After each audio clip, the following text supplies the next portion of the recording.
Muy buenos días, soy Julia Palacios, académica del Departamento de Comunicación, y me da mucho gusto saludarles en este día en nuestro ciclo de conferencias, nuestro segundo ciclo de conferencias conmemorativas de los 25 años de la Cátedra UNESCO en Comunicación y Sociedad. Les doy la cordial bienvenida en nombre del Departamento de Comunicación y de nuestro director Manuel Alejandro Guerrero, quien desafortunadamente no puede estar ahorita con nosotros y quien es titular precisamente de la Cátedra UNESCO en Comunicación y Sociedad. Y este segundo ciclo de conferencias conmemorativas, pues nos da mucho gusto tener a un invitado de lujo, a un colega que apreciamos mucho desde la Ibero, desde Comunicación, el doctor Jorge Hidalgo, que nos va a hablar sobre hipermediación e hipermediatización, vaya estas palabras de nuestra vida contemporánea, de la vida y la cultura, retos, desafíos y nuevas alfabetizaciones en la era digital. El doctor Jorge Hidalgo es doctor en Comunicación Aplicada por la Universidad de Anáhuac, que es miembro del Sistema Nacional de Investigadores Nivel 1, fue presidente hasta hace poquitito de la Asociación Mexicana de Investigadores de la Comunicación, AMIC, para el periodo 2019-2021 y vicepresidente de la misma en el periodo 2017-2019. También es vicepresidente universitario de la Academia Mexicana de la Comunicación para el periodo 2015-2017, 2017-2020. Fue también presidente del Consejo Nacional para la Enseñanza e Investigación de las Ciencias de la Comunicación, el CONEIC, en el periodo 2012-2015 y secretario de la Asociación Católica de Comunicación, SIGNIS, México, para el periodo 14-16. Cuenta con 25 años de experiencia profesional en diversas áreas de la comunicación, 8 libros publicados y más de 50 capítulos en libros nacionales e internacionales. Así que bueno, el doctor Hidalgo no se aburre en la vida, sin duda, y todavía tiene tiempo para muchas cosas más, para estar navegando en redes, compartiendo constantemente, lo tenemos muy presente, y bueno, pues eso lo hace una persona muy viva, muy actualizada, y precisamente a ver qué nos platica de estos retos, desafíos y nuevas alfabetizaciones en la era digital. Muy bienvenido, doctor Hidalgo. Muchas gracias por aceptar la invitación para esta nuestra celebración de los 25 años de la Cátedra UNESCO Comunicación y Sociedad. Al contrario, Julia, me siento más que honrado de poder estar compartiendo este espacio con queridos colegas, queridos amigos y sobre todo, pues, investigadores en formación con los que hemos estado trabajando a lo largo de todos estos años ahí en la Universidad Iberoamericana y en muchos espacios en los que hemos podido coincidir todos los que estamos en el ámbito de la comunicación. Yo te agradezco a ti, Julia, pero sobre todo también a nuestro querido Manuel Alejandro por esta invitación, sobre todo por hacerme la invitación para formar parte de este cuadro de celebraciones que están llevando en torno a esta cátedra. Muchísimas gracias también, Sandra, y a cada una de las personas que han hecho posible que yo pueda estar el día de hoy aquí dialogando y compartiendo pues parte de lo que han sido algunos años de investigación, sobre todo en este tema de las culturas digitales, las culturas juveniles, los entornos y los desafíos que se están presentando en torno de toda esta dinámica que algunos pues tienden a llamar como el tema del future media, el future entertainment, ¿no? Un poco tratando de encontrarle vías para comprender el nuevo espacio en el cual nos estamos moviendo. Y sin duda, pues esta dinámica que pudimos vivir en los últimos prácticamente año, 9 meses, muchos de nosotros, pues nos hizo dar un giro radical a nuestra comprensión de los espacios mediatizados e hipermediatizados. Muchos, de alguna manera, nos habíamos mantenido quizá al margen, con resistencia, no habíamos querido subirnos del todo a la dinámica de la cultura digital, pues tratando de mantener esta diferenciación entre lo online y lo offline, lo cual pues ya no existe para muchos, ¿no? La vida ya es un continuum en el espacio digital, este cruce entre los entornos físicos, los entornos virtuales, pero también los entornos simbólicos que se están moviendo en todos estos hiperobjetos con los cuales interactuamos todos los días, llámese estas plataformas como lo puede ser Zoom, que nos hacen romper dinámicas del tiempo y el espacio, pues son parte de lo que vamos a estar dialogando el día de hoy. Así es que, si me permiten, tengo por aquí una presentación que trabajé para el día de hoy, poderla compartir con todos ustedes. Como bien saben, este tema pues es algo que en lo personal, como les decía, a mí me ha inquietado bastante el tema de la mediatización de la vida, ¿no? Decíamos que pues todavía hasta hace casi 2 años, muchos de nosotros todavía en este culto al análogo teníamos un reloj despertador de campanita con el cual despertábamos, hacíamos nuestra vida, salíamos y nos subíamos un vehículo, quizá propio, un camión, teníamos la posibilidad de salir y degustar con los amigos. Hoy prácticamente todo lo hacemos con una interfaz que está literal en la palma de nuestras manos, donde despertamos con un teléfono celular, pedimos comida a través de un teléfono celular, hacemos el pago de los servicios, del predial, de muchas de las acciones de la banca a través de un dispositivo tecnológico. Es decir, no solamente mediatizamos la vida, sino lo estamos en esta lógica de lo hiperbólico, hipermediatizando todo el tiempo, y pues hemos entrado quizá a lo que ya llaman, ya no solamente la segunda era de las computadoras, sino quizá la tercera era de los dispositivos, ya hoy muchos de ellos integrados incluso en nuestros organismos. Quizá a algunos les ha tocado ya tener estas experiencias, algunos desagradables o desagradables, donde tenemos que recurrir a un implante, y es un implante tecnológico que permite obtener data, que puede saber más de ti el dispositivo que lo que tú mismo sabes. Hoy sabemos que nos pueden implantar un chip y poder tener en tiempo real cuántos glóbulos rojos, cuántos glóbulos blancos tenemos, saber en tiempo real si podemos nosotros tener, incluso ser víctimas de un infarto a corto o a mediano tiempo, por un modelo predictivo que puede estar generando un algoritmo. Y este tipo de dinámicas, como les digo, que son ya parte de nuestro día a día, pues nos llevan a repensar el entorno en el cual nos estamos viviendo, las dinámicas con las que esto se ha ido infiltrando en cada uno de los ámbitos, y esto, pues supuestamente, de alguna manera, pues también nos trae a nosotros un desafío enorme para saber cómo debemos de estar y ser y estar, en términos de un Bruno Latour, en esta hipermodernidad. Entonces, sobre esta dinámica yo quisiera rescatar algunas conceptualizaciones. En primera de ellas, dar cuenta que estamos en una nueva dinámica del capitalismo, y cuando digo un capitalismo ya no solamente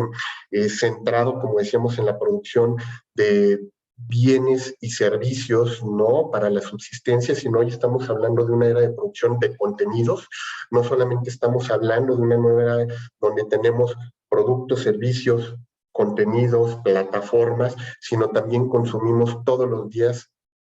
a través de ellas personas. Y cuando digo que estamos consumiendo personas, es porque en este live stream que estamos haciendo constantemente de nuestra vida, ¿no?, a través de una plataforma como puede ser Facebook, Twitter, Instagram, estar pineando, estar publicando, posteando contenidos las 24 horas del día, alrededor de este tipo de plataformas, pues nos ha llevado como decíamos, a consumir sujetos, porque si de pronto pues el timeline de Sandra me aburre, me brinco rápidamente al de Ana Lilia, y de ahí me voy con el Gerruz, me voy con el de Diana, y estoy haciendo zapping a través de este tipo de plataformas, buscando cómo llenar mis tiempos muertos. Entonces yo les decía que esta dinámica del capitalismo en la que nos hemos centrado ya no es la misma de la cual hablábamos hace 30, 40 años desde la sociología. Uno retoma prácticamente este concepto desarrollado de manera, digo, muy superficial por Frédéric Martel, y digo de manera superficial porque yo creo que ni él mismo se dio cuenta de este aporte que nos hizo en su texto de Cultura Mainstream, cuando él denominaba esta nueva fase del capitalismo como un capitalismo hip, sobre todo porque nos hace ver que efectivamente en los últimos 10, 15 años los hombres más ricos del mundo ni son petroleros, ni son banqueros, son gente que está en el mundo de las telecomunicaciones, en el mundo de los medios, está en la industria del entretenimiento, en la producción de estas industrias creativas, haciendo la circulación de contenidos, y un poco en esta lógica de esta nueva fase de un capitalismo más salvaje, más corporativo, más profundo, más global, incluso ya no solamente planetario, sino incluso que está buscando nuevas fronteras y romper estas nuevas fronteras del espacio, y ahí lo estamos viendo con el trabajo de Elon Musk, la gente de Virgin tratando de romper esta frontera espacial, pero también romper la frontera de la mente, también tratar de explorar la frontera de la vida, y en eso está precisamente centrada esta nueva fase del capitalismo, que tiene nuevas formas de producción, nuevas vías de producción, y se aprovecha de esta lógica de convergencias múltiples, de las cuales ya nos ha hablado mucho Henry Jenkins. Ustedes ya tuvieron la oportunidad de dialogar con él a través de esta cátedra, y han visto, pues bueno, cómo esta cultura de la convergencia no solamente es una convergencia tecnológica, es convergencia de mercados, convergencia de audiencias, convergencias de industrias, donde los mismos que están produciendo hoy contenidos digitales están invirtiendo en la industria aeroespacial, en la industria del alimento, tienen incluso granjas de servidores, pero a lo mejor muchos de ellos incluso participan de industrias paralelas, como puede ser la industria de la pornografía, de sus maneras legales o ilegales, invirtiendo en todos estos sectores y convirtiendo todos estos activos en prácticamente lógicas de consumo. Y ahí es donde, les digo, entramos con estas dos primeras categorías. La tercera categoría con la que voy a estar trabajando a lo largo de esta exposición tiene que ver con este concepto de Steve Harvard, donde no solamente nos hace ver el tema de la mediatización, no entendido desde la lógica de las mediaciones, como podría ser el caso de Scolari, sino de las mediatizaciones en términos de las estructuras que se están generando en torno a lo económico, lo político, lo cultural, lo social, lo incluso hasta lo religioso, a través de procesos de mediación. Y procesos de mediación, como decíamos, a través de cualquier tipo de interfaz tecnológica, interfaz que sirve como repositorio simbólico, repositorio de cultura, repositorio de interacciones, y ahí es donde nos movemos bajo esta premisa de el espacio hipermediatizado, ¿no? Hablamos ya no nada más de la esfera pública análoga, hablamos de la esfera pública mediática, pero hablamos de nuevas esferas públicas que se están generando en todos estos espacios de virtualización en los cuales hoy día interactuamos. Otra categoría que van a ver que fluye a lo largo de toda la presentación tiene que ver con el tema de la hipermodernidad, esta categoría desarrollada por el mismo Lipovetsky, ¿no? Donde nos hace ver que estamos en una fase de hiperconsumo sobre todo, y desde la fase del hiperconsumo que yo quiero retomarla tiene que ver con esta lógica de vigilar y controlar también muy en el entendido de control a través de este tipo de plataformas, donde ya no solamente hablamos de el estar siendo, vamos a decirles, vistos, sino el querer ver y tener una pulsión oscópica en la cual, como les digo, todo el tiempo consumimos, pero ya como les decía al inicio de la presentación, consumimos productos, servicios y personas, y en esta lógica precisamente de estar viendo permanentemente a los sujetos, hemos generado un nuevo modelo económico que se sustenta en la observación permanente, la pantalla permanente, la vigilia permanente, pero no solamente el estar viendo de manera, vamos a decirles, física y simbólica, sino también a través de la data que se genera. Toda esta minería de información que se está generando, estos patrones de navegación que hoy día son captados por algoritmos que son trabajados desde las analytics y que generan un nuevo factor económico, sobre todo porque ya que entiendo la navegación de todos ustedes, puedo predecir incluso la navegación y a partir de ahí generarles nuevos bienes, nuevos servicios. Y por ende cierro con todas estas categorías hablando de que estamos entrando, como remarco aquí, a una era donde el tiempo muerto ya no existe. Estamos en el fin de los tiempos muertos. Los 2 minutos que teníamos antes de espacio entre una clase y otra, en lo que nos subíamos al camión, en lo que entrábamos al dentista, en lo que íbamos al supermercado, hoy son tiempos de consumo. Es decir, todo el tiempo estamos consumiendo, y lo cual hace que nuevas industrias que no estaban pensadas para este tipo de prácticas hoy se suban a las dinámicas. Hoy sabemos que un Starbucks no es un productor de café y un vendedor de café, hoy también es una industria creativa y una industria cultural, porque está a través de sus centros de consumo y a través de sus cafeterías distribuyendo música, y uno puede llegar con su teléfono celular, escuchar la canción que está sonando, poner Shazam, descargar la canción, y lo convierte en un competidor activo de un sector industrial en el cual no estaba ubicado dentro de esa cartografía. Por tanto, la pregunta es cuántos de todos estos actores que antes solamente producían alimentos, producían, como decíamos, otro tipo de gratificaciones, están subiendo a la dinámica, porque lo que están buscando es generar ya no la distribución de contenidos, sino la generación de experiencias en sus lógicas y sus racionalidades. Por tanto, en este capitalismo, como les digo, que está basado sobre todo en industria del entretenimiento, en industria de la tecnología, en industria del ocio, pues nos abre la puerta para empezar a hablar de una nueva clase social, que son pues todos estos actores que están en la dinámica de las industrias creativas, estos jóvenes que incluso pues ya no quieren incluso entrar a las universidades, ya no quieren estar en estos espacios de socialización y formación como los teníamos en el modelo tradicional de formación de las personas. Hoy están muy probablemente en una cafetería, en una banqueta, con un dispositivo móvil, tomando una clase, están formando incluso una agencia. ¿Cuántas agencias de boutique que hemos visto que surgieron de repente en un Starbucks por 3, 4 personas que de pronto decidieron en un coworking aliarse y empezar a generar un proyecto? El sueño de muchos adolescentes de formar parte de este tipo de industrias, ¿no? Antes recordábamos cómo los niños y los adolescentes en sus roles y patrones de pronto decían: yo quiero ser cuando sea grande bombero, policía, quiero ser astronauta, quiero ser, y en el quiero ser había muchos imaginarios. Hoy les preguntas y ¿qué te dicen que quieren ser? Quiero ser youtuber, quiero ser influencer, ¿no? Quiero ser un videojugador, quiero ser este ganador de a lo mejor de un Fortnite, ¿no? Y estar jugando 8 horas, 16 horas al día y hacerme de $1.000.000 gracias a un torneo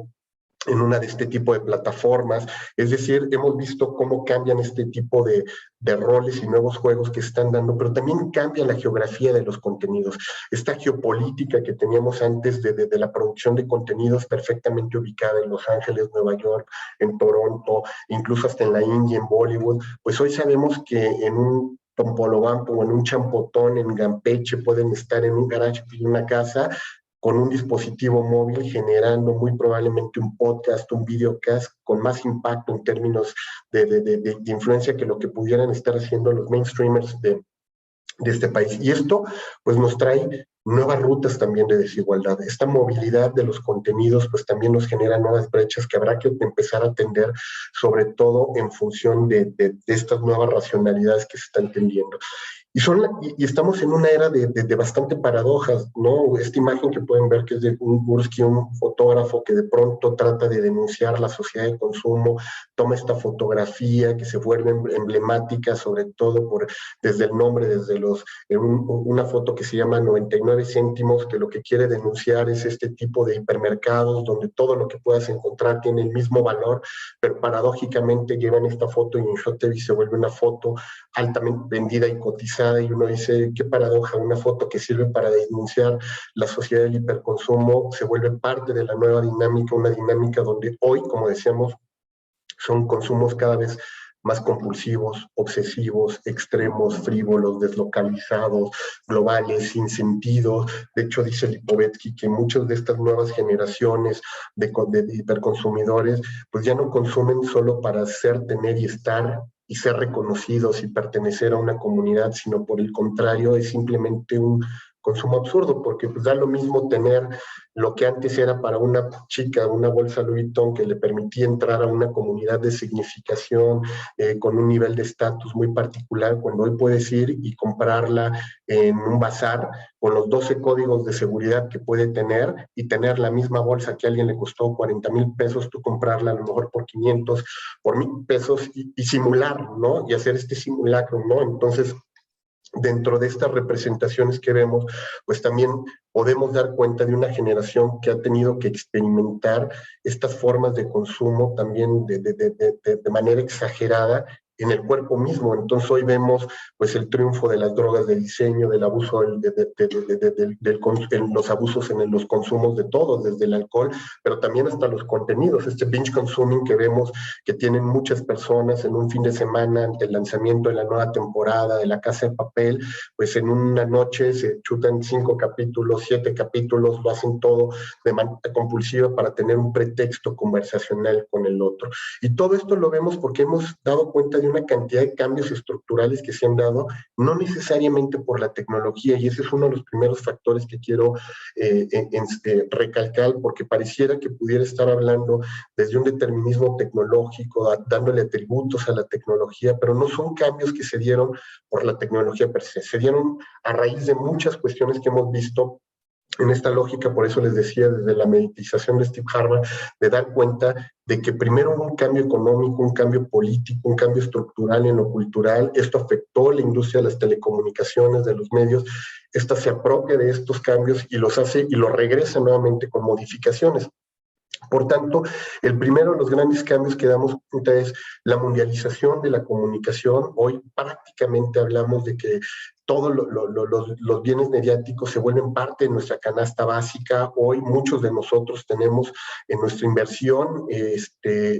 quincenal pues un presupuesto destinado para pagar Spotify, Deezer, Netflix, para hacer pagos de Google, ¿no? Para poder pagar algún medio de comunicación, pero además también lo hemos visto cómo se ha ido, entre comillas, democratizando mucho a partir de dispositivos móviles como los que tenemos hoy en nuestra mano. Hoy podemos ir a la plaza de la computación y comprar un Frankenstein por 3,000, 4,000 pesos y tener una computadora de última generación, salir del metro y comprar un teléfono robado por 300 pesos con una tarjeta de prepago de 150 pesos, tienes conexión a internet.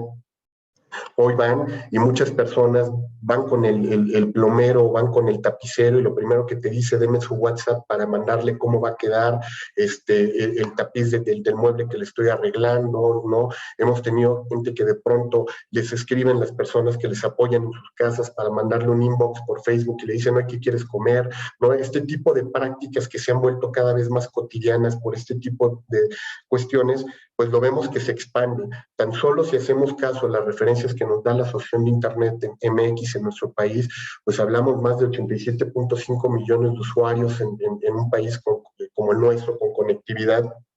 Y uno diría, pues es preocupante que ya rebasamos casi la frontera del 74% de penetración de Internet en nuestro país, porque quiere decir que hay un 26% de personas que han sido excluidos de la dinámica de la sociedad de la información, del consumo de Internet. Pero yo siempre digo que más grave que ese 26% de excluidos de la dinámica de la sociedad de información, a mí me parece más preocupante que el 76% que tiene acceso a Internet no esté haciendo nada para cambiar el mundo con él. Porque una de las premisas que teníamos de la sociedad de información es que a mayor ancho de banda íbamos a tener mayor calidad de vida, más Producto Interno Bruto, que las condiciones, entre comillas, iban a volver más justas, democráticas. Le atribuimos incluso a la tecnología poderes de democratización, de inclusión. Creíamos que todo el mundo íbamos a participar y lo que hemos visto es que paradójicamente las brechas se hicieron más profundas, más áridas, más violentas. Hoy la exclusión, ¿no? En todos los sentidos se hace tangible a partir de todas estas tecnologías, donde cada vez vemos que la concentración de la propiedad está en menos manos. Si ya antes nos quejábamos de que en un país como el nuestro la radio le pertenecía a 12 familias, pues hoy a cuántos hiperconglomerados les está perteneciendo este tipo de industria, ¿no? Y además la industria de la que estamos hablando, como decíamos, son industrias planetarias, pues tienen sus headquarters, a lo mejor en Atlanta, lo pueden tener en Bogotá, lo pueden tener incluso en la Ciudad de México, sin embargo son hipercorporativos que participan en todas partes del mundo. Otra lógica es el tema de la fragmentación de las audiencias que hemos visto, cómo se ha ido expandiendo cada vez más en toda la industria de los medios, lo cual pues ha traído, por un lado, una mayor simulación de producción. Y ahorita, claro, este tema de simulaciones de producción es porque uno dice, pues sí, hay más oferta, pero como decíamos, más oferta concentrado en menos actores. Por un lado, sí tenemos hoy una lógica de pensamiento desde los micronichos, las nanoaudiencias, los microconsumos, ¿no? En términos, pero nos habla de una lógica de hipercomercialización. también, donde todo se vuelve parte de esta dinámica de consumo. La familia nuclear con la cual estábamos acostumbrados nosotros a hacer nuestros imaginarios, incluso de segmentación y de visualización, pues sabemos que hoy no existen, ¿no? Desde el trabajo de Heriberto López Romo hace prácticamente desde el 2011, cuando hizo este gran estudio de las familias en México, nos hizo ver cómo en un país como nosotros, como el nuestro, tenemos más de 11 estructuras. Hoy se habla de 16 estructuras familiares, entre las que podemos encontrar, pues sí, a la familia nuclear, que no representa más del 25.5% de la participación de nuestro país, pero hoy tenemos desde la familia monoparental, llámese madres solteras, padres solteros,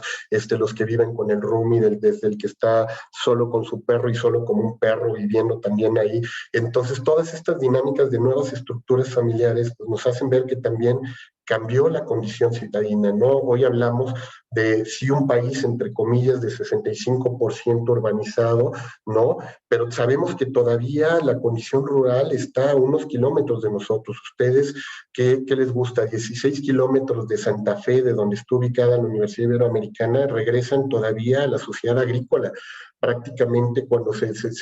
salen hacia rumbo Toluca, rumbo Lerma, y es como la paradoja de saber que estoy en estas ciudades, como puede ser de México, estos hiperconglomerados, citadinos, ¿no? Ciudades que tratan de estar urbanizadas en cierta parte,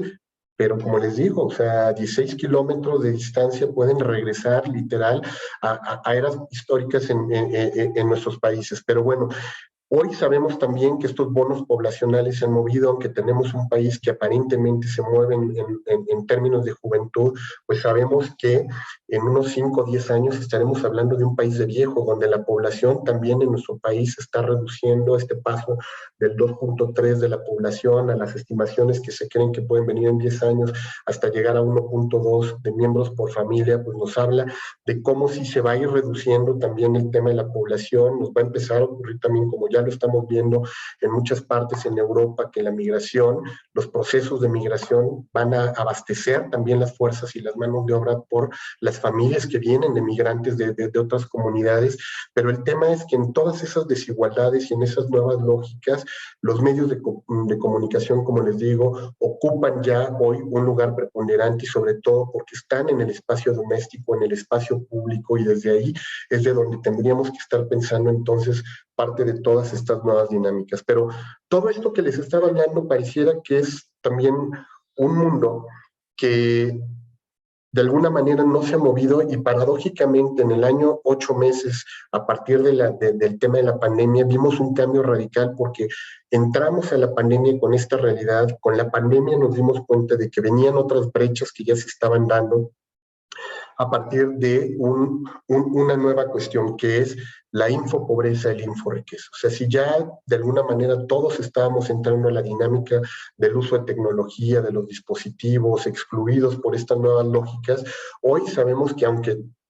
tú y yo podamos tener el mismo teléfono celular, la misma computadora, el mismo acceso a las redes, no estamos haciendo los mismos usos, ¿no? Sorprende ver cómo en un país como el nuestro, les digo, si ustedes ven las estadísticas de para qué estamos haciendo uso de Internet, mayoritariamente tienen que ver con entretenimiento, para llenar nuestros tiempos de ocio, ¿no? Donde pocas personas los están haciendo uso para mejorar condiciones, este tipo de problemáticas que vivimos, como violencia de género, desigualdad, ¿no? Este tipo de temas como migración, pues no están siendo atendidos del todo, y tampoco se está haciendo uso de este tipo de tecnologías para poder generar algunas soluciones para ello. Pero además, si a esto le sumamos el tema de la inforriqueza y la hipopobreza, la calidad de los contenidos que están circulando por ahí, pues nos hemos dado cuenta que así como de pronto nos vimos en esta dinámica de la infoxicación, cuando de pronto todo el mundo nos vimos saturados por información en torno al tema de la COVID-19, pues también vimos cómo se generó toda esta dinámica de la infoanemia, contenido vacío, sin sustancia, ¿no? Que está saturando todos los ambientes, pero que también pues, se vuelve parte de esta nueva lógica de censura. Antes nos coartaban el contenido, nos lo bloqueaban y era la censura a la que estábamos expuestos. Hoy la nueva censura yo creo que tiene que ver con saturación, porque si tú no tienes competencias digitales para discernir, buscar, poder distinguir un contenido de lo bueno, lo verdadero, de lo que anda circulando por ahí, estás igualmente expuesto a que si no tuvieras nada de información. Entonces, si a eso le sumamos que también no solamente hay la construcción de parte de una industria que se dedica deliberadamente a la producción de noticia falsa, y que en un país como nosotros hay empresas que generan ingresos de más de 1 millón de pesos al mes por producir noticias falsas, pues también hay que sumarle el tema de todos los constructores de fake facts, ¿no? De hecho, lo vemos todos los días nosotros, hay quien nos da incluso desde las instancias de gobiernos información sin sustento, información falseada, pero también construyen hechos falsos, ¿no? Que es como otra dinámica estar haciendo fake facts o también estos deepfakes que andan circulando por ahí con videos, con algoritmos que andan circulando, esta mezcla también del entretenimiento y la información. Entonces hoy hablamos de infotainment, de politainment, ¿no? Una política que se ha vuelto parte de una industria del entretenimiento, donde ya no solamente buscan generar una alianza entre un futuro gobernante y una celebridad del mundo de los medios, sino hasta hoy con influencers que te ayudan, ¿no? Y bueno, pues vemos el caso Monterrey,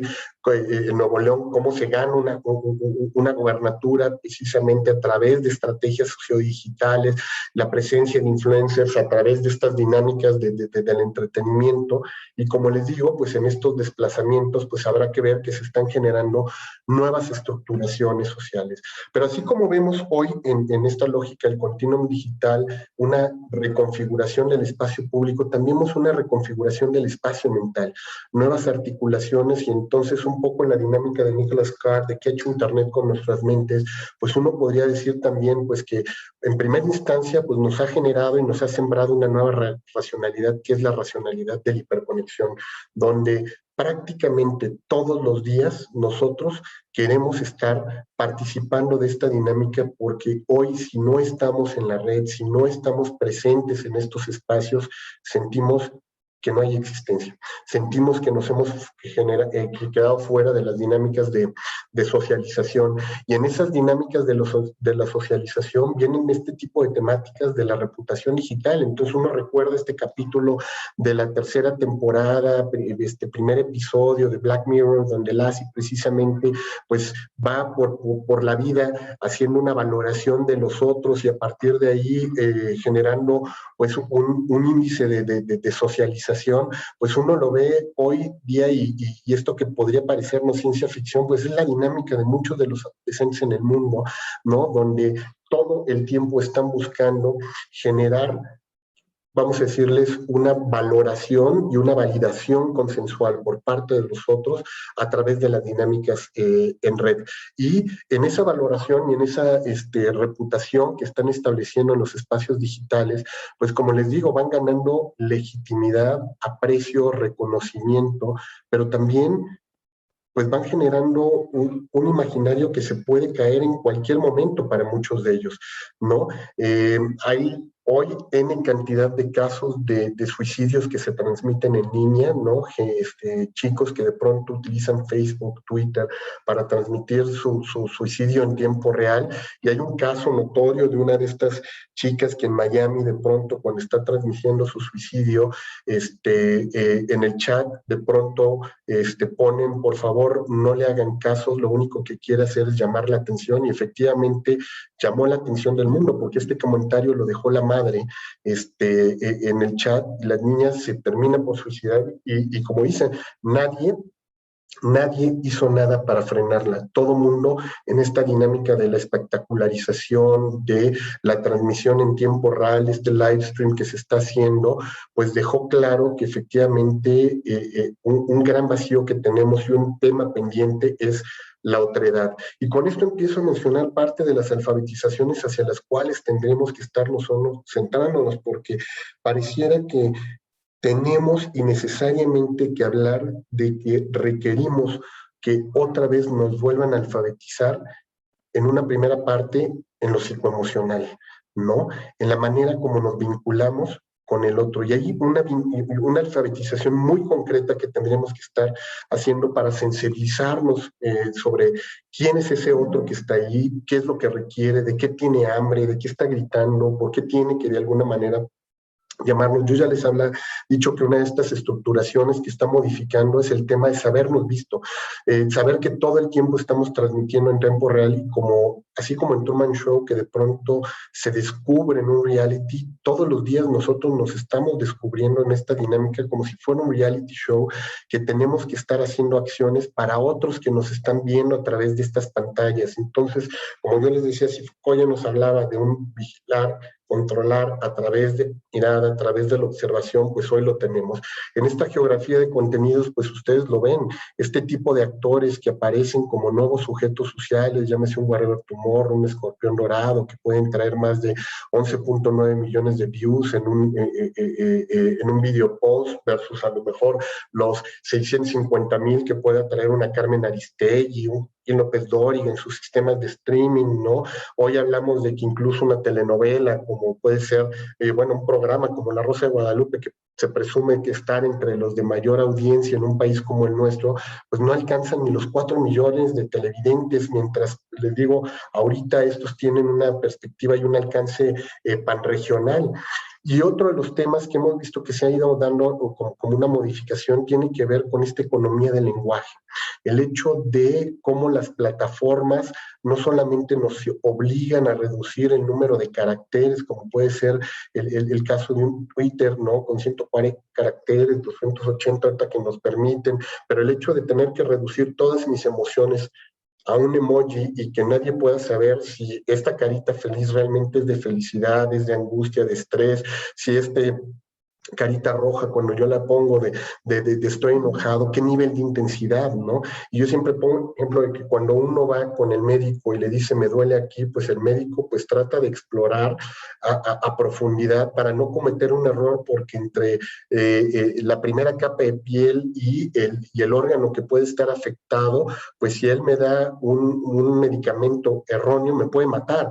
Pero en términos emocionales nosotros no sabemos a quién podríamos poner en riesgo al no poder interpretar sus emociones a través de este tipo de acciones. Y como yo les decía, allá afuera hay una cantidad enorme de gente triste, sola, deprimida, aburrida, ¿no? Que está deseosa de interacciones sociales, que necesitan al otro para llenar de alguna manera ese vacío existencial que no han podido precisamente por este tipo de nuevas dinámicas. Otra estructuración mental hizo que se ha dado en últimos tiempos tiene que ver, como decíamos, con esta lógica de la estetización de la vida cotidiana. Ya el mismo Lipovetsky nos los hacía ver de cómo hoy se vuelve una mercancía precisamente de consumo esta imagen, pero ya no es la imagen del arte, es la imagen de uno que anda circulando por ahí, y hacer un encuadre, este framing que antes le apoyamos a los medios, hoy nosotros lo hacemos estratégicamente. Todos los días cada uno de nosotros decide qué tipo de encuadre quiere darle a la realidad, con qué tipo de mirada, con qué filtros quiere que lo observen o no lo observen, ¿no? Incluso hasta desde estos hashtags que circulan por ahí en un Instagram de no filter, ¿no? Para tratar de decirle al mundo, mira, yo sí te voy a mostrar la vida tal cual es, aunque sea una simulación, pues tienen que ver con esta mirada que nos permiten este tipo de plataformas y este nuevo tipo de dispositivos. La infantilización de Occidente, que lo estamos viendo, estas generaciones que tuvieron que madurar a muy temprana edad porque los padres se separaron, porque se quedaron solos en casa, porque tuvieron que asumir el rol de adulto en una familia que se desintegró en algún momento de su vida, pero que hoy los mercadólogos pues la capitalizan porque nos dicen, para ello los adolescentes pueden ir desde los 8 a los 35 años, sobre todo cuando los ven como un mismo sujeto de consumo al que le pueden vender desde el cómic hasta los videojuegos. Si ustedes vean la industria del videojuego, pues se mueven rangos de 25 a 35 años en sus consumidores. Estos directores de agencias a los que de pronto tú vas a visitar en una agencia de publicidad y llegas y toda su oficina está llena de funkos, de muñequitos de las guerras de las galaxias, narrativas infantiles con contenidos para adultos, hablan de estas nuevas dinámicas, estas vidas de cosplaying, ¿no? Esta gente que anda por ahí desde cazando Pokémones hasta tratando de hacer y ludificar la existencia. Por otro lado, el tema de la construcción de esta huella digital que hoy no podemos borrar. Hoy sabemos que cada una de nuestras acciones va dejando un patrón de navegación, va dejando una pauta muy concreta que pues genera nuevos desafíos, porque la pregunta es ¿qué vamos a hacer ante este derecho al olvido que deberíamos de tener? ¿No? El saber que podríamos o deberíamos de tener un derecho a que se pudiera borrar información de nosotros de la red y no lo vamos a poder lograr. Es casi hasta imposible que uno pueda pedirle a Google que borren de los servidores, que borren de la red alguna foto, algo que dejamos nosotros en nuestro rastro. Y esto ha hecho que hoy, pues, nuevas generaciones se tengan que preguntar sobre qué tipo de rastro y huella voy a tener que o quiero dejar en la red, porque prácticamente todo lo que haga ahí es imborrable, ¿no? Y así como el grafitero que fue dejando antes por las calles, pues, un rastro de sí, pues él hoy, el aquí estuve yo, se deja en un muro en Facebook, se deja en un post que ha desmontado por ahí, pero que no va a poder ser eliminado en ningún momento. Esta condición también de habernos vuelto altamente superficiales, una población que todo lo reduce, como decíamos, desde estas lógicas discursivas que tienen que ver desde con el meme para hacerlo más divertido, más atractivo, más irreverente, pero también que hemos visto que se ha perdido gran sustancia y profundidad en muchos de los actores. Aunque podamos encontrar actores que son como el otro extremo, más profundos, que han entendido muchas de las dinámicas de la sociedad actual y que se han involucrado con causas sociales, movimientos sociales, pues una gran mayoría se sigue moviendo en estos entornos de la socialización, la vida frívola, el estar compartiendo prácticamente el disfrute del fin de semana, las marcas de alto consumo, ¿no? Y un poco en esta tónica de querer todo ser como si fuéramos reggaetoneros y prácticamente estar surgiendo estas estampas de vida en los excesos, pues se ha convertido también en una dinámica constante en muchas de las esferas sociodigitales. Y como les digo, este rompimiento que se dio entre la esfera pública y la esfera privada, pues ya lo habíamos denunciado desde antes de la pandemia. Lo más grave es que ahora ya no es la esfera pública la que rebasamos, ahora es la esfera íntima. Hoy, a través de estas plataformas como Zoom, pues yo no estoy llegando a un salón de clase, estoy adentrándome a la habitación muy probablemente de algunos de nuestros estudiantes. Entonces hoy, pues la crisis en la que se han visto inmersos muchos estudiantes que dicen, yo no quiero que vean cómo vivo. Yo que me había promovido en mi identidad como una persona que era cool, atractiva, ¿no? Sociable, hoy que ven cómo es mi cuarto, dónde vivo, cómo vivo, donde pueden incluso a través tan solo de los sonidos que se escuchan en el salón saber que vivo en un barrio de tales o cuales circunstancias, porque pasa el de los camotes, el que anda pues, vendiendo los colchones, ¿no? Los tamales, pues te enteras de cómo es el espacio íntimo en el que vivía. Entonces, esta barrera que hoy ya les digo la que plantamos, pues nos trae un desafío sobre cómo entender precisamente la vida íntima. El tema de la hipersexualización también, no solamente por parte de la industria de consumo, hoy uno va a tiendas como Zara, Pull&Bear, y sabes que le venden a una niña la ropa que antes en mi generación no se hubiera puesto un adolescente para irse de antro, pero aquí lo vemos altamente hipersensualizado y sexualizado en toda la industria, programas en NEA que te venden la idea de que una niña de 6, 7 años puede estar concursando en una pasarela o que quiere ser top model y que quiere ser el atractivo, pero también toda la industria de la pornografía que se mueve por ahí, pues nos deja entrever cómo la cosificación se está dando.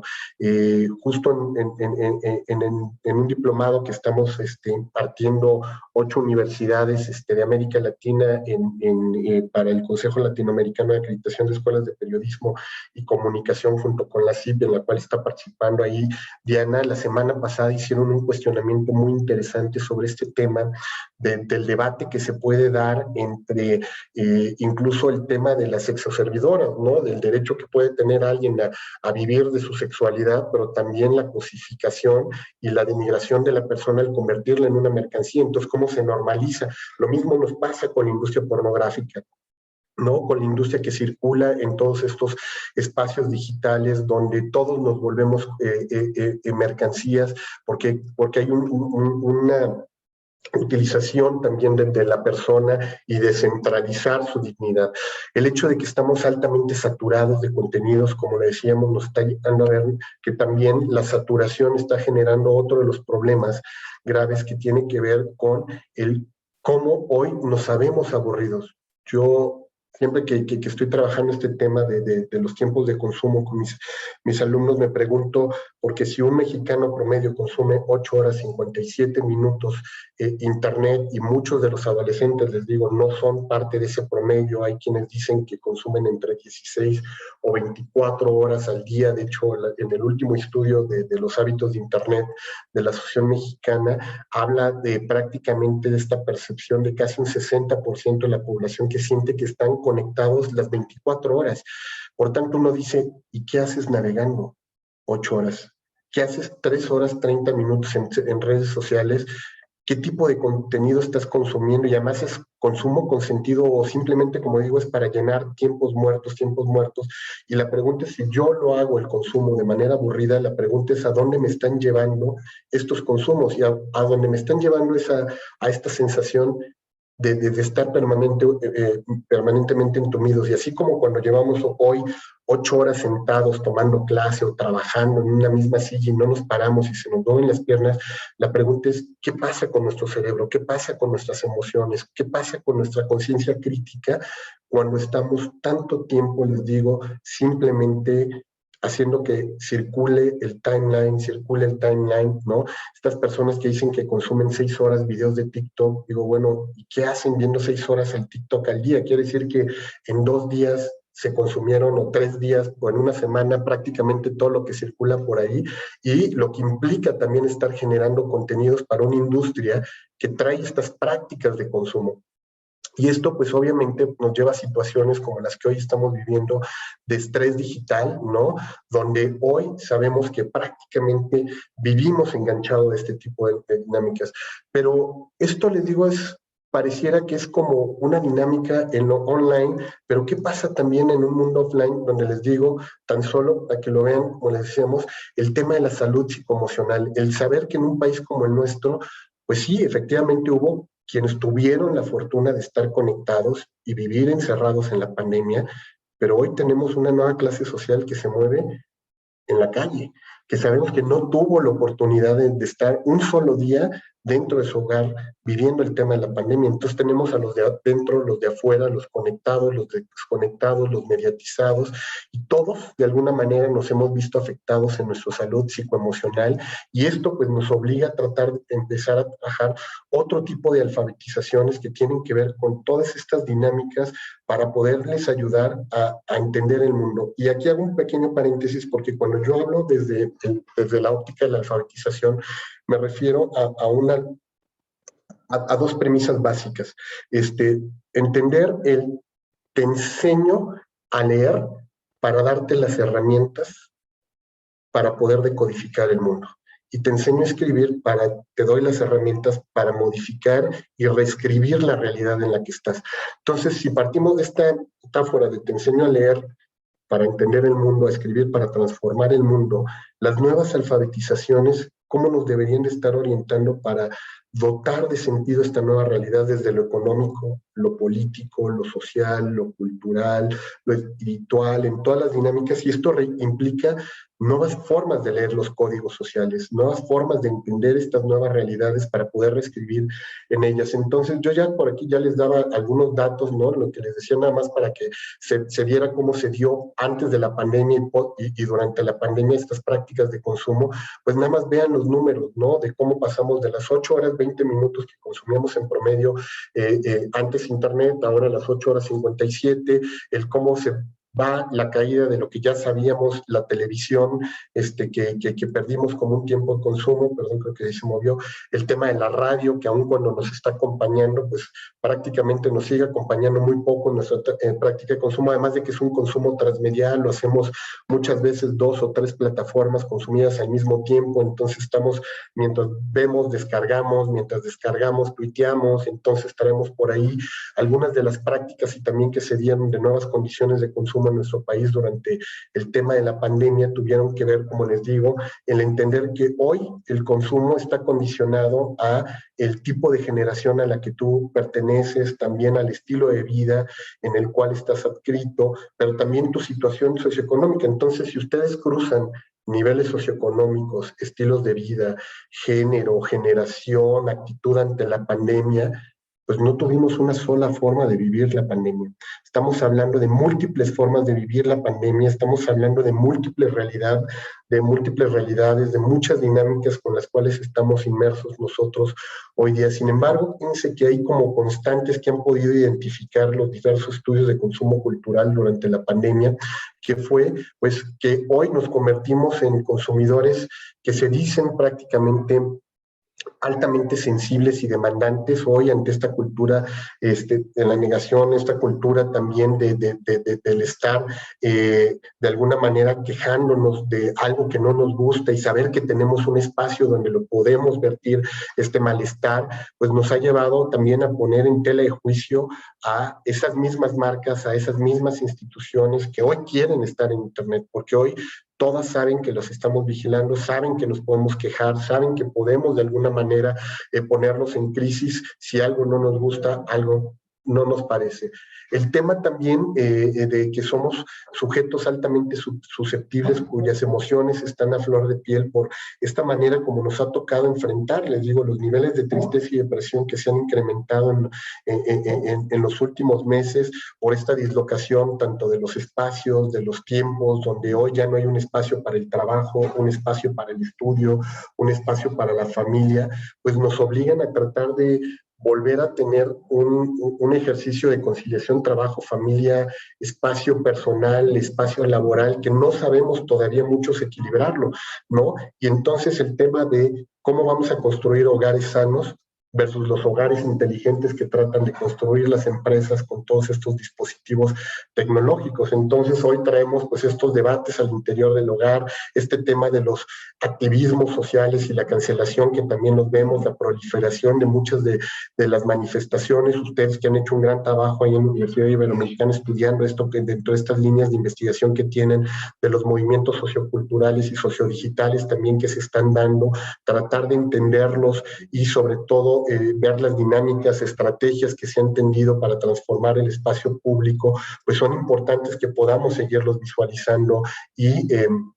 entendiendo. Por tanto, estas tecnologías que eran, pues como les decíamos, tecnologías de acercamiento que nos hacían y nos mantenían vivos en un espacio de socialización en este continuo, pues nos obligan a repensar qué significa la pertenencia a una comunidad de significación. Hoy, cuando yo quiero pertenecer a algo o a una comunidad, por cuánto tiempo permanezco, lo que me ata a ellos son realmente motivaciones, intereses, inquietudes, o es simplemente porque es lo que hay y no tengo otra alternativa, o aquellos que recién se incorporan a un movimiento o a una práctica de consumo versus los que ya llegan rezagados o los que están desconectados, pues nos hablan de tipos de sujetos con los cuales tendríamos que empezar a trabajar y tratarlos de entender en estas dinámicas de consumo digital. Hoy que vemos la proliferación de industrias como la del entretenimiento que ha tenido que tratar de subirse a lo digital y llenar los espacios, pues lo vimos, cómo nos saturamos de conciertos en línea, teatro en casa, teatro por internet. Muchos de nosotros pues nos subimos a la dinámica durante la pandemia del consumo exagerado de los maratones de series, pero también el sentir que teníamos la obligación de salir más productivos, más enriquecidos de la pandemia y que todo el mundo ahí andaba tomando cursos en línea, el boom que tuvieron incluso estas plataformas, ¿no? De edX, que vimos de Coursera, que vimos de todos estos que estaban ofreciendo microtalleres para que tú pudieras desarrollar una competencia, una habilidad para poder hacer una transformación digital de tu vida, los recorridos virtuales que se empeñaron por por hacer mucho desde los museos, desde los espacios públicos, para que conocieras una ciudad ahora que no puedes hacer turismo y cuando tengas la oportunidad lo puedas recorrer, los famosos videos colaborativos que hicieron celebridades, las clases de fitness. Si yo no puedo ir al gimnasio, el gimnasio viene a mí y hoy me llevan incluso hasta los equipos, yo rento el equipo y lo llevan a mi casa para que yo pueda tener una clase de fitness o de spinning en mi casa y yo pueda tener pues un tutor virtual que me esté dando seguimiento a través de algunas apps, el surgimiento y boom de las revistas digitales para tratar de sincronizarlas con bases de datos, con microvideos para que tú pudieras tener una experiencia diferente de lo que antes era leer simplemente una revista o estos lives de artistas que están haciendo y también las celebridades. Y esto pues nos habla de un nuevo perfil también de audiencias digitales que se está generando por ahí, audiencias que, como les digo, por un lado, durante la pandemia se volvieron también más receptores y menos participativos por la saturación de contenidos. Muchos ya estaban más bien a la espera de ver qué descubrimos y no qué buscamos por tanto contenido que fluyó durante estas horas de navegación constante que tuvimos. Muchos se volvieron curadores de contenidos, prácticamente así como en Pinterest, que tenemos nuestros pins para ir clasificando, pues ya teníamos un consumo a lo mejor mucho más depurado algunos y podíamos ir diciendo, esto sí es lo que quiero que entre en mi timeline, que entre en mi Facebook, esto es lo que yo ya no quiero consumir, pero como les decía, pues este consumo compulsivo que tuvieron nos llevó a ser también menos leales a las marcas, más leales a las plataformas, ¿no? Que vimos como el boom de una plataforma como TikTok en los últimos 2 años y que hoy tenga prácticamente los niveles de penetración que tiene un Facebook, que los ha ganado a lo largo de 12 años, pues nos habla del poder que tienen este nuevo tipo de plataformas para enganchar y generar un vínculo ahí con las audiencias. Nos movemos en esta condición de lo mobile, ¿no? En donde estamos prácticamente dándole un lugar preponderante a los dispositivos, como puede ser un teléfono, una tablet, hoy la televisión inteligente que representa el 35% de las entradas a internet, ¿no? Y sabemos que, bueno, si ya de por sí el contenido era un pretexto conversacional para el llevar todos nuestros temas de lo online a lo offline, pues hoy se volvió todavía mucho más persistente. Y la gran pregunta que se han hecho muchos de los que comercializan este tipo de contenidos en la red, donde todo circulaba de manera gratuita, es ¿y por qué estaría dispuesto a pagar hoy un consumidor? Y Comscore en uno de sus últimos estudios decía que la gente estaba dispuesta a pagar por aquello que consideraba que le era útil, exclusivo, relevante, lo llevaba a sentirse parte de una comunidad, pero sobre todo lo hacía sentir como un consumidor premium, sin riesgo de consumo, sobre todo por la cantidad de basura que anda por ahí circulando. Hoy vemos como medios como la prensa, ¿no? Se reconfirmaron, ¿no? Y sobre todo recuperaron parte de su confiabilidad y parte de su estatus, sobre todo porque mucha gente buscaba este tipo de contenido, sobre todo en los medios impresos y particularmente en el impreso, más que en impreso, perdón, en la prensa digital, porque ahí es donde veían que podrían encontrar certeza entre cierta información no verificada que andaba por ahí, ¿no? Vimos cómo se incrementó, como decíamos, el uso de este tipo de dispositivos móviles alrededor de un 95%, ¿no?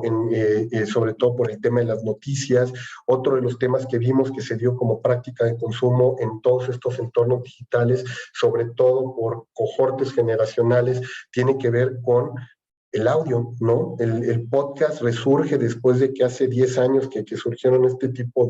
de plataformas y contenidos, había prácticamente decaído. Ahorita vemos un boom de esta nueva oralidad que está surgiendo hoy, que estos espacios como Clubhouse, el que un Facebook o el mismo Twitter estén haciendo aulas para el compartir audio, el boom que vemos de plataformas como WhatsApp para el intercambio sonoro, pues nos habla de una nueva era de oralidades en plataformas sociodigitales, el boom de los streamings que vemos, sobre todo del contenido ya no solamente de televisión, y me refiero sobre todo más que televisión, de video, ¿no? Donde vemos una crisis de la industria televisiva, pero una tercera edad de oro de la producción audiovisual, de la producción sonora, pero de la producción también de contenidos, donde entran nuevos actores como Google, ¿no? El mismo Facebook a ofrecernos noticias, como les decía, el que una plataforma como el Smart TV se convierta también en una plataforma que entra a compartir, y el uso de medios para difundir otros medios, ¿no? Llama la atención en este estudio que hizo Comscore, por ejemplo, el cómo los de noticieros Televisa eran los que más estaban invirtiendo en pauta publicitaria, sobre todo en los espacios digitales, al igual que medios como puede ser el Universal, Forbes. Y entonces, si ustedes se fijan, pues prácticamente los que más estaban invirtiendo en pauta no eran productos ni servicios, sino eran medios invirtiendo en medios para estar este crecimiento exhaustivo que tuvieron Facebook, que tuvo WhatsApp como plataforma, el incremento del consumo y de e-commerce en todos estos entornos digitales. Entonces, un poco para ir cerrando, porque ya sé que andamos un poco ya en los límites del tiempo, es la pregunta, como les decía, ¿qué nuevos desafíos, qué nuevas alfabetizaciones tendríamos que estar tendiendo, y sobre todo a qué nuevos retos nos obliga a repensar este tipo de prácticas que tienen hoy día los ciudadanos? Pues prácticamente podríamos ir cerrando esto en función de las nuevas brechas que tendríamos que romper, que se han establecido desde el entorno de lo digital. Decíamos, hoy tenemos brechas de género, brechas de edad, brechas de knowing and doing. Estamos hablando de que tenemos brechas y nuevas exclusiones sociales, ¿no? Habrá que empezar a ver quiénes son los nuevos excluidos de los entornos digitales, ¿no? Cómo utilizar este tipo de plataformas digitales para la educación de la ciudadanía, y entendía la ciudadanía en un entorno de corresponsabilidades, de liderazgos éticos que debería de tener el sujeto en el entorno digital, ¿no? Cómo recuperar la centralidad de la persona, sus derechos y su dignidad, y lo hemos visto a través de todos estos movimientos sociodigitales que han salido a manifestar, y sobre todo, por último, en la necesidad de retornar a estos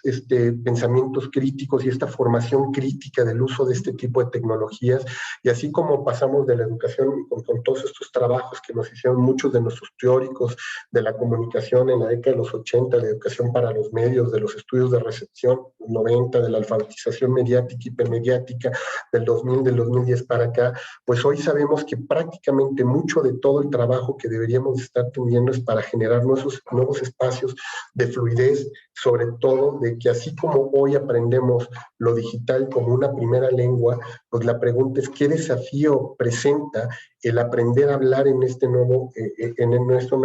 lenguaje, y con quién queremos hablar en nuestro nuevo espacio? Entonces yo cierro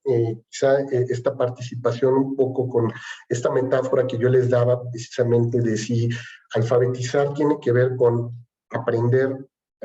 a leer para entender y decodificar los signos de nuestros tiempos, aprender a escribir para transformarlo. Creo que el componente que nos está faltando es aprender a cantar, y me voy quizá a una versión muy aristotélica, ¿no? De que, dado que si finalmente el contenido nos podría dar esta noción de verdad, bondad y belleza, pues el canto prácticamente nos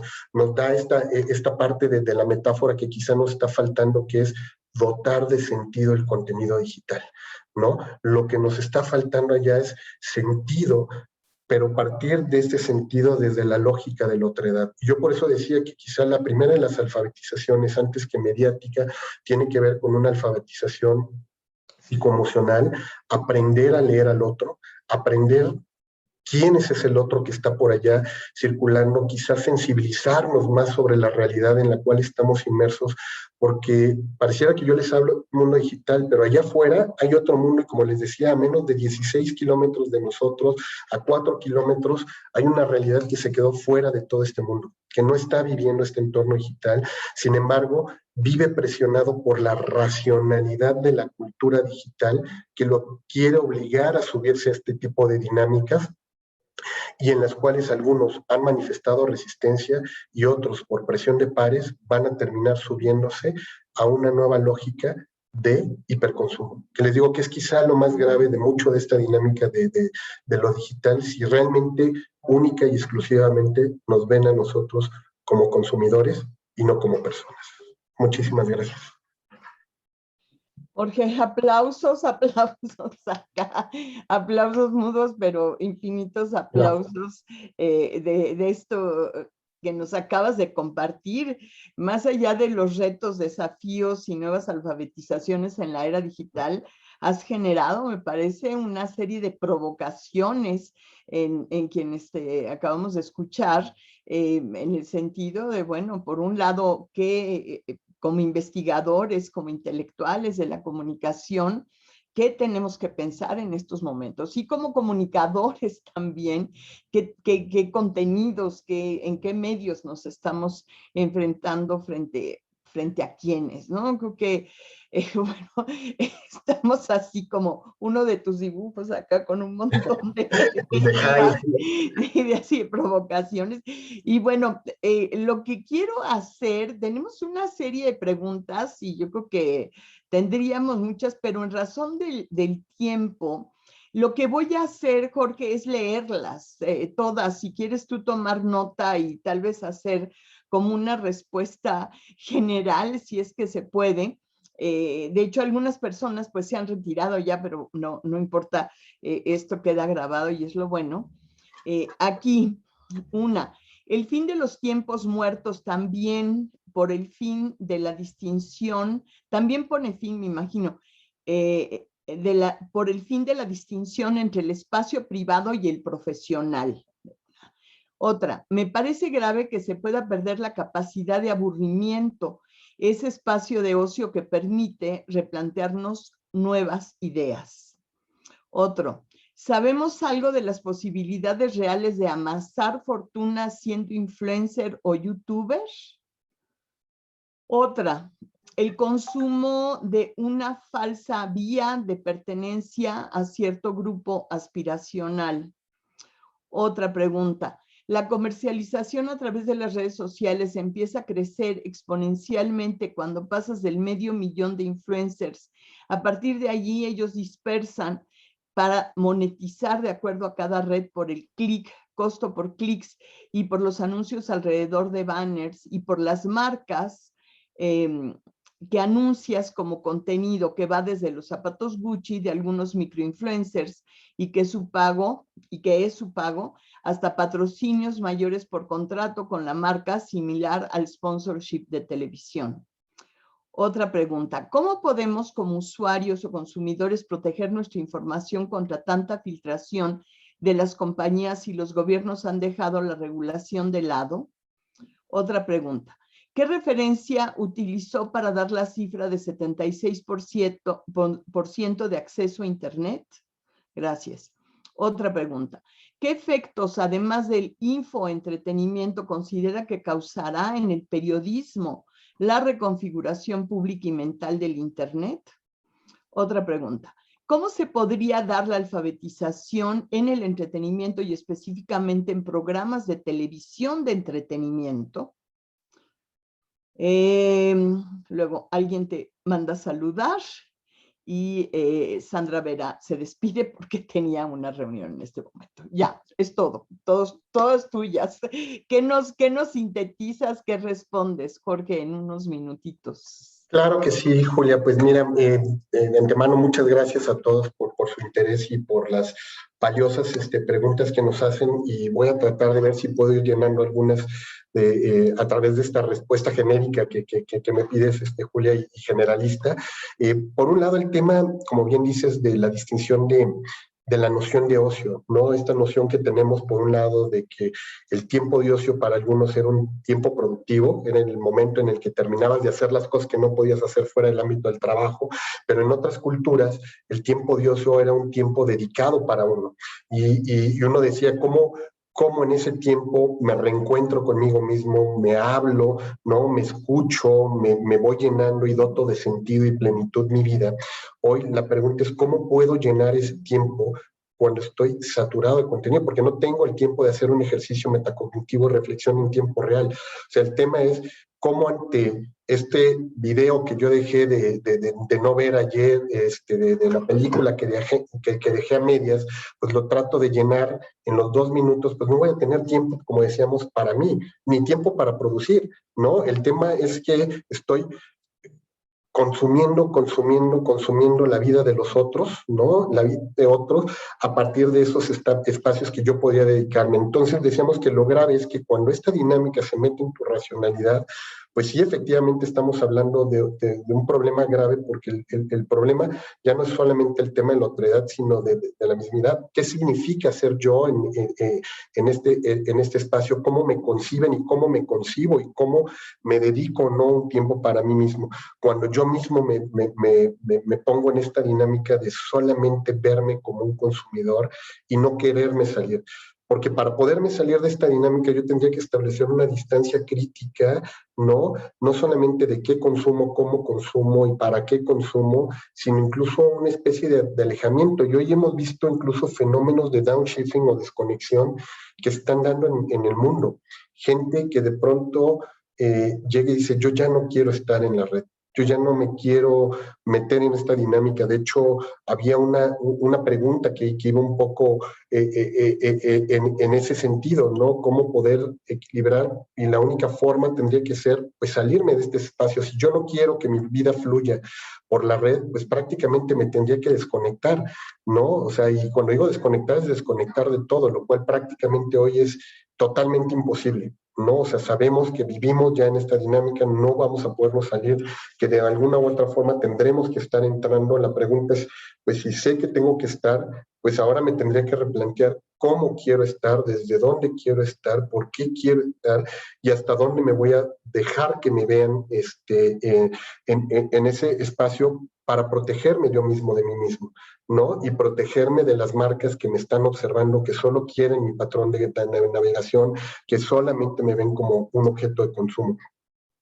El tema de todo eso, yo sé que es como una cuestión de orden antropológico, porque es, si yo estoy en este espacio es porque he encontrado una gratificación ahí. Entonces yo creo que hoy el tema de las gratificaciones para nosotros como investigadores de la comunicación en los entornos digitales se vuelven fundamentales, porque cuando uno dice, esta persona es adicta a internet, adicta al celular, adicta al videojuego, parte de una premisa errónea, porque no somos adictos a esta tecnología.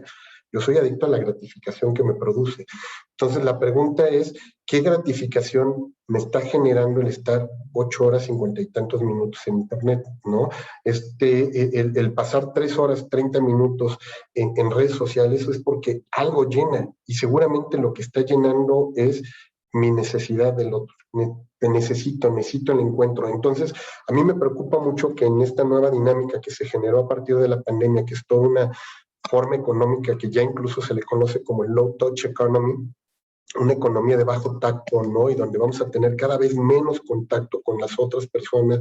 Lo que antes teníamos de grandes espacios para socializar, la explanada que ustedes tienen maravillosa en Ibero, ya no se va a volver un espacio de encuentro. O sea, va a ser un espacio donde vas a decir, pues a lo mejor me topo con Julia, con alguno de ustedes, pero lo voy a tratar de ver de lejos, filtrado, mediado por una pantalla, por un tapabocas, por una prótesis comunicacional como lo puede ser hoy día cualquiera de este tipo de dispositivos. Por tanto, el contacto con el otro lo vamos a perder todavía aún más. Y si ya lo habíamos perdido con nosotros y lo habíamos perdido en parte en estas distancias que nos generaba la pantalla, pues ahora que vamos a tener menos contacto posible, es un tema que habrá que analizar, porque esto seguramente, como decíamos, va a traer grandes afectaciones